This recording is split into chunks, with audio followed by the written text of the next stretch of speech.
with Kellie Dickerson, who is the musical director for Grey Garden through the production company. Thanks for talking with us, Kellie. What you think about the music, how you would describe the music of Grey Gardens itself?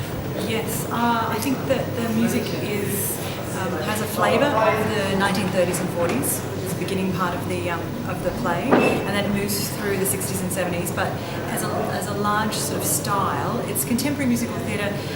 You will remember some of the tunes when you leave at the end of the night, but they're very cleverly interwoven with the scene work, so that, like other contemporary musical pieces, you remember the play and you remember the whole, and you don't remember every tune, but you certainly have a couple of very, very really pretty tunes. He has a sound in the way that Stephen Schwartz has a sound and Stephen Sondheim has a sound, but then like those composers as well, if they want to move through different eras, they can have a flavour of a particular time. So yes, it's Scott Frankel's music, absolutely, and it's very original and contemporary, but it moves from a flavour of the 30s through to the flavour of the 70s. It's probably the best way to describe it. Now, you've done a couple of production company shows before, yep. Annie Get Your Gun and Thoroughly Wooden Millie, and the rehearsal process for these shows is always quite short. Yes. How do you get around that with your company? You're working on the music.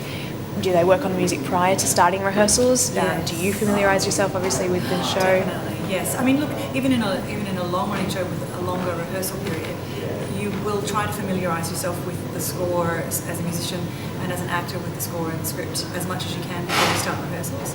But with this process, which is slightly shorter, or considerably shorter, then you need to be even more careful about your preparation. So we've been doing preparation before the rehearsal started, also because the characters in this piece are really complex, and so to start building them over a longer period of time is a better way to do that.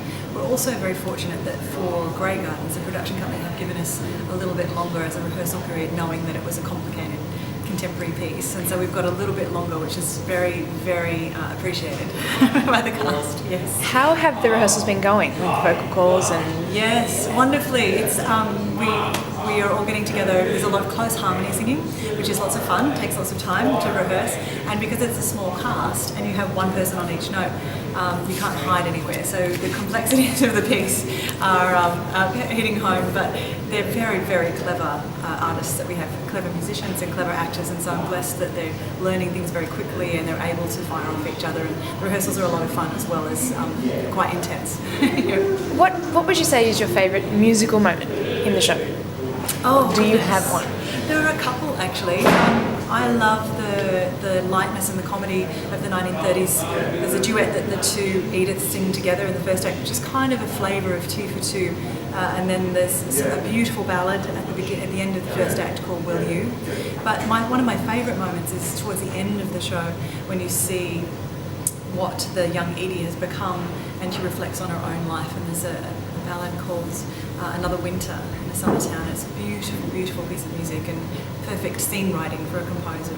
Yeah. Now, I know in the two acts there's young Edie's played by Liz Stiles in the one act, and then by Pamela Rave in the second act. Have you worked with the women at all in terms of making sure they have consistency through their vocal tone or their characters or anything? Yes. Or is that?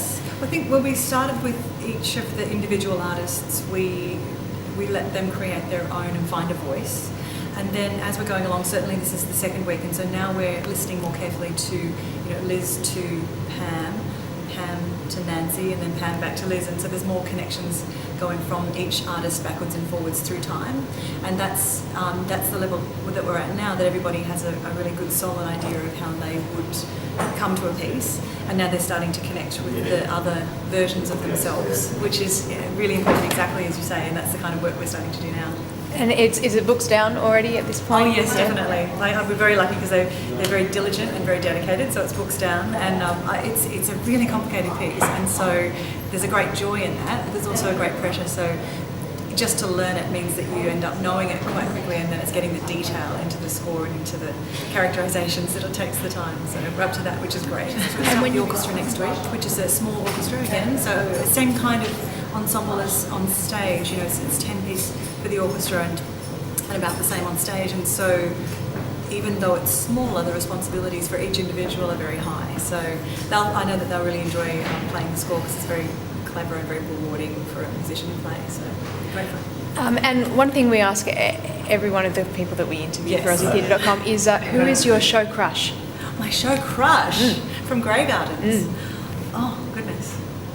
Well, I would have to be a cross between, we've got the beautiful Alex Rathgaber, we've got the gorgeous James Miller. I don't know, who would my show crush be, Alex? Somewhere between Pam Rave and Roger Hodgman, I would say. Wonderful. Well, thank you for talking with us today, Kellie, and shookers for the production, and I can't wait to see it. Thank you so much. See you there. Bye-bye. Being Bouvier means being a handsome chap, golf with a handicap less than 8.